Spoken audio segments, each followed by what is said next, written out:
नमस्कार, चंडीगढ़ से आपका स्वागत है। मैं हूं आशुतोष। आइए सबसे पहले नजर डालते हैं कुछ अहम खबरों पर।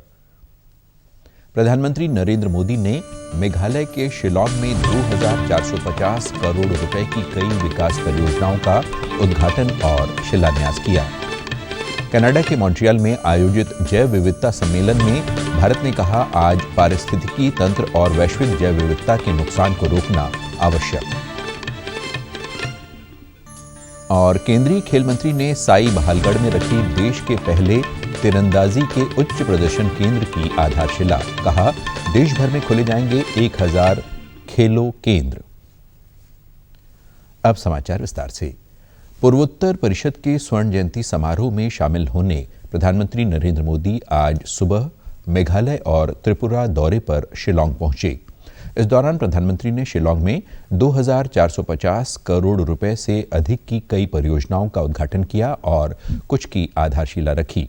इसके बाद जनसभा को संबोधित करते हुए प्रधानमंत्री ने कहा कि खेलों को लेकर केंद्र सरकार आज नई सोच के साथ आगे बढ़ रही है। इसका लाभ पूर्वोत्तर के युवाओं को मिला है। देश की पहली स्पोर्ट्स यूनिवर्सिटी पूर्वोत्तर में है। रोजगार की दर्जनों परियोजनाओं के लिए बहुत बहुत बधाई है। भाइयों और बहनों,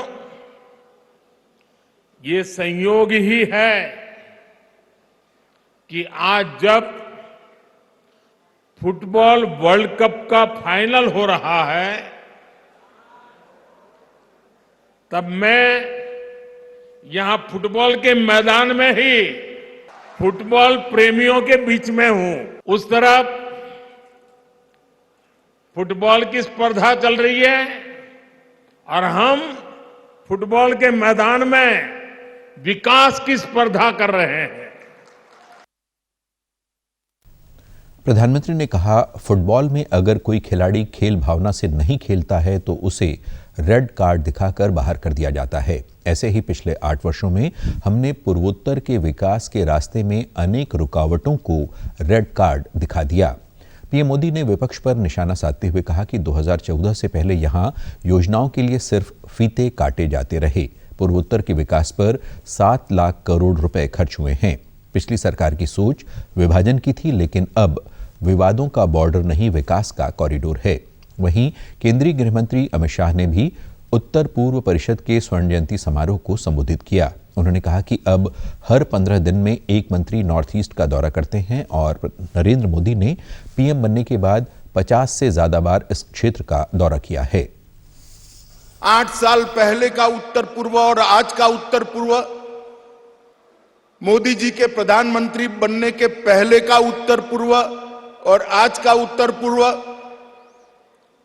इसकी तुलनात्मक दृष्टिकोण से अभ्यास करते हैं तो मालूम पड़ता है कि मोदी जी के प्रधानमंत्री बनने के बाद उत्तर पूर्व पहली बार शांति और विकास के रास्ते पर आगे बढ़ा हुआ नजर आता है। अमित शाह ने कहा कि पूर्वोत्तर क्षेत्र विकास का गठन पूर्व प्रधानमंत्री अटल बिहारी वाजपेयी ने किया था और अब पीएम मोदी ने सुनिश्चित किया कि यहां की सभी बड़ी परियोजनाएं समय पर पूरी हों। केंद्रीय खेल और सूचना एवं प्रसारण मंत्री अनुराग ठाकुर ने सोनीपत में साई के राष्ट्रीय उत्कृष्टता केंद्र बहालगढ़ में लगभग 40.5 करोड़ रुपए की लागत से बनने वाले देश के पहले तीरंदाजी के उच्च प्रदर्शन केंद्र की आधारशिला रखी। इस दौरान उन्होंने कहा कि केंद्र सरकार खिलाड़ियों को बेहतर सुविधाएं दे रही है। इसी कड़ी में देश में विभिन्न खेलों का अभ्यास करने के लिए 1000 खेलो केंद्र बनाए जाएंगे। रुपए की लागत से हाई परफॉर्मेंस सेंटर बनने जा रहा है, उसका शिलान्यास रखा गया है। लगभग 4 करोड़ रुपए की लागत से हॉकी की नई एस्ट्रोटर्फ यहां पर बिछाई गई है। 300 बिस्तर का हॉस्टल यहां पर बन रहा है और यहां पर अन्य सुविधाएं भी कई करोड़ रुपए की बन रही, जिसकी लिस्ट लंबी है। सोनीपत एक ऐसा centre sports authority of India का उभरा है जिसने बहुत सारे खिलाड़ी देश को दिए हैं, जिन्होंने देश के लिए मेडल जीतने का काम किया है। श्री ठाकुर ने कहा कि 750 केंद्रों को बनाने की मंजूरी प्रदान कर दी गई है। इनमें से 15 खेलो केंद्र हरियाणा में बनाए जाएंगे। इन सभी केंद्रों का निर्माण 15 अगस्त 2023 तक पूरा करने का लक्ष्य निर्धारित किया गया है। इस दौरान अनुराग ठाकुर ने साई के हॉकी मैदान में 4 करोड़ रुपए की लागत से बिछाए गए एस्ट्रो टर्फ का भी उद्घाटन किया। उन्होंने कहा कि प्रधानमंत्री ने खिलाड़ियों को प्रोत्साहित करने की नई परंपरा शुरू की है। वे देश के लिए पदक जीतने वालों के साथ ही हारकर निराश होने वाले खिलाड़ियों से भी मिलते हैं और उन्हें आगामी प्रतियोगिताओं में बेहतर प्रदर्शन करने के लिए प्रोत्साहित करते हैं।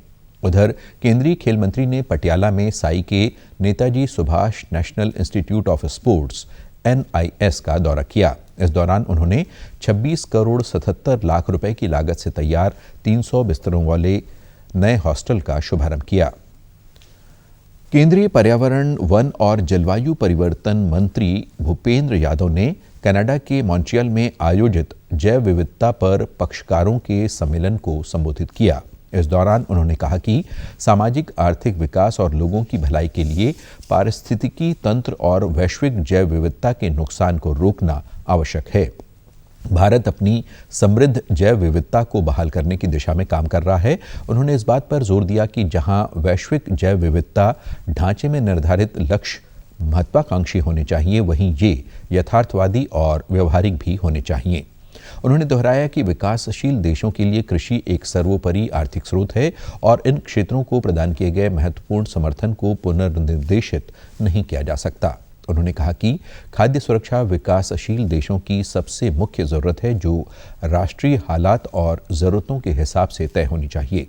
उन्होंने कहा कि विकासशील देशों को जैव विविधता से संबंधित समझौते के पालन का सबसे अधिक बोझ उठाना पड़ता है, जबकि इसके फायदे विश्व के सभी देशों को मिलते हैं। उन्होंने आशा व्यक्त की कि COP15 वर्ष 2020 के बाद वैश्विक जैव विविधता तंत्र को लागू करने के लिए आम सहमति पर पहुंचेगा। हरियाणा के राज्यपाल बंडारू दत्तात्रेय ने गुरुग्राम के एक निजी विश्वविद्यालय के 5म दीक्षांत समारोह में 632 विद्यार्थियों को स्नातक, स्नातकोत्तर डिग्रियां, पदक व अवार्ड प्रदान किए। उन्होंने कहा कि आज के जीवन में सफलता के शिखर तक पहुंचने के लिए 3D यानी डिसिप्लिन, डेडिकेशन और डिवोशन के सिद्धांत पर चलना अत्यंत आवश्यक है। समारोह में डिग्रियां और अवार्ड प्राप्त करने वालों में लड़कियों की संख्या ज्यादा होने पर राज्यपाल ने प्रसन्नता व्यक्त करते हुए कहा कि ये समाज के लिए अच्छा संकेत है। लड़कियां जितना आगे बढ़ेंगी, उतना ही हमारा समाज भी आगे बढ़ेगा। युवाओं से संवाद करते हुए राज्यपाल ने कहा कि व्यक्ति जीवन के अंत तक विद्यार्थी रहता है, इसलिए वे सीखने का भाव कभी न छोड़ें। उन्होंने कहा कि अगर आप इस सोच और विश्वास के साथ आगे बढ़ेंगे तो निश्चित ही सफलता मिलेगी। राज्यपाल ने प्रधानमंत्री के मेक इन इंडिया विजन का जिक्र करते हुए कहा कि आज इस दीक्षांत समारोह में डिग्री मिलने के बाद आप सभी नौकरी के पीछे न भागकर उद्यमशीलता अपनाकर नौकरी देने वाले बने। उन्होंने नई शिक्षा नीति का जिक्र करते हुए कहा कि इससे देश में एक नए युग की शुरुआत हुई है। आज भारत के पास अमेरिका और चीन के बाद दुनिया का तीसरा सबसे बड़ा स्टार्टअप इकोसिस्टम है। हमारे देश में 80,000 से भी अधिक स्टार्टअप पंजीकृत हैं और 110 को यूनिकॉर्न का दर्जा मिल चुका है। चंडीगढ़ में भाजपा ने पाकिस्तानी विदेश मंत्री बिलावल भुट्टो जरदारी की ओर से भारत के प्रधानमंत्री को लेकर दिए गए बयान का विरोध करते हुए प्रदर्शन किया। प्रदेश अध्यक्ष अरुण सूद के नेतृत्व में कार्यकर्ताओं ने सेक्टर 33 स्थित कार्यालय से लेकर सेक्टर 20, 21, 33 और 34 के चौक तक प्रदर्शन किया। इस दौरान भाजपा कार्यकर्ताओं ने पाकिस्तानी विदेश मंत्री का पुतला भी जलाया। प्रदेश अध्यक्ष अरुण सूद ने बताया कि भाजपा की ओर से देश के सभी राज्यों की राजधानियों में इस प्रकार के प्रदर्शन किए जा रहे हैं। न्यूयॉर्क में एक प्रेस वार्ता में दिए गए बिलावल भुट्टो के बयान का विरोध करते हुए कार्यकर्ताओं ने कहा कि संयुक्त राष्ट्र सुरक्षा परिषद में भारत को घेरने में असफल रहने के बाद भुट्टो ऐसी घटिया टिप्पणी कर रहे हैं। के विदेश मंत्री ने गाली गलौज की अभद्र भाषा का उपयोग हमारे प्रधानमंत्री के लिए किया है। हिंदुस्तान की जनता और भारतीय जनता पार्टी इस बात को बर्दाश्त नहीं करेगी। पाकिस्तान और भुखमरी की कगार पे है, कंगाली की कगार पे है। आज अपने लोकल स्थानीय मुद्दों से ध्यान हटाने के लिए पाकिस्तान जो है कभी हिंदुस्तान के खिलाफ जंग छेड़ता है तो फेल होता है, कभी आतंकवाद करता है तो फेल होता है। आज उसके आतंकवाद को मुंह तोड़ जवाब हिंदुस्तान की सरकार ने और प्रधानमंत्री जी ने दिया है। और हिंदुस्तान जो है हर इस तरीके की जो है बदसलूकी की, बदजुबानी की जो है ईंट का जवाब पत्थर से देना जानता है और हम इसको बर्दाश्त नहीं करेंगे। अरुण सूद ने कहा कि पाकिस्तान कई दशकों से आतंकवाद और आतंकवादी संगठनों को शरण देता आ रहा है। और अब मौसम के करवट लेने के साथ ही पंजाब और हरियाणा शीतलहर की चपेट में आ गए हैं। मौसम विभाग के अनुसार अगले 4 दिन पंजाब में घना कोहरा पड़ेगा और हरियाणा के कई इलाकों में शीतलहर जारी रहेगी। चंडीगढ़ में सुबह और रात के तापमान में और गिरावट आएगी, पर दिन के तापमान में ज़्यादा बदलाव नहीं होगा। अभी चंडीगढ़ का दिन का तापमान करीब 22 डिग्री है, जबकि रात का न्यूनतम तापमान 6.6 डिग्री सेल्सियस पर पहुंच गया है। पंजाब में भटिंडा और हरियाणा में हिसार सबसे ठंडे इलाके दर्ज किए गए। दोनों जगह न्यूनतम तापमान 3.2 डिग्री रिकॉर्ड हुआ। वहीं फतेहगढ़ साहिब में 3.7, फरीदकोट में 4.5, गुरदासपुर में 4.8, अमृतसर में 5, लुधियाना में 5.2, पटियाला में 5.8 डिग्री तापमान दर्ज किया गया। मौसम विभाग के अनुसार अगले कुछ दिन पंजाब के कई इलाके शीतलहर के साथ घने कोहरे की चपेट में रहेंगे। उधर बारिश नहीं होने और रात के तापमान में गिरावट से चंडीगढ़ में वायु प्रदूषण रेड जोन में पहुंच गया है। शनिवार को सेक्टर 22 में AQI 336 और सेक्टर 53 में 364 दर्ज किया गया। और अब खबरें फटाफट। भारतीय मूल के लियो वराडकर दूसरी बार चुने गए आयरलैंड के प्रधानमंत्री। भारत के प्रधानमंत्री नरेंद्र मोदी ने दी बधाई। ट्वीट कर कहा, दोनों गतिशील अर्थव्यवस्थाओं की पूरी क्षमता से उपयोग के लिए मिलकर काम करने का रहेगा इंतजार। भारत ने महिला नेशंस कप हॉकी प्रतियोगिता का फाइनल स्पेन को 1-0 से पराजित कर जीता। हॉकी इंडिया ने खिलाड़ियों को 2-2 लाख और सहयोगी स्टाफ को 1-1 लाख रुपए देने की घोषणा की। भारत की अध्यक्षता में G20 की फाइनेंस ट्रैक की रूपरेखा कार्य समूह की पहली बैठक बेंगलुरु में संपन्न। महामारी के बाद मुद्रास्फीति और मंदी के कारण वैश्विक अर्थव्यवस्था पर पड़ने वाले प्रभाव पर की गई चर्चा। और आप हमारे समाचार YouTube channel DD news Chandigarh, Facebook DD news Chandigarh और Twitter handle DD news CHD पर भी देख सकते हैं। इसी के साथ चंडीगढ़ से समाचारों का सिलसिला समाप्त होता है। नमस्कार।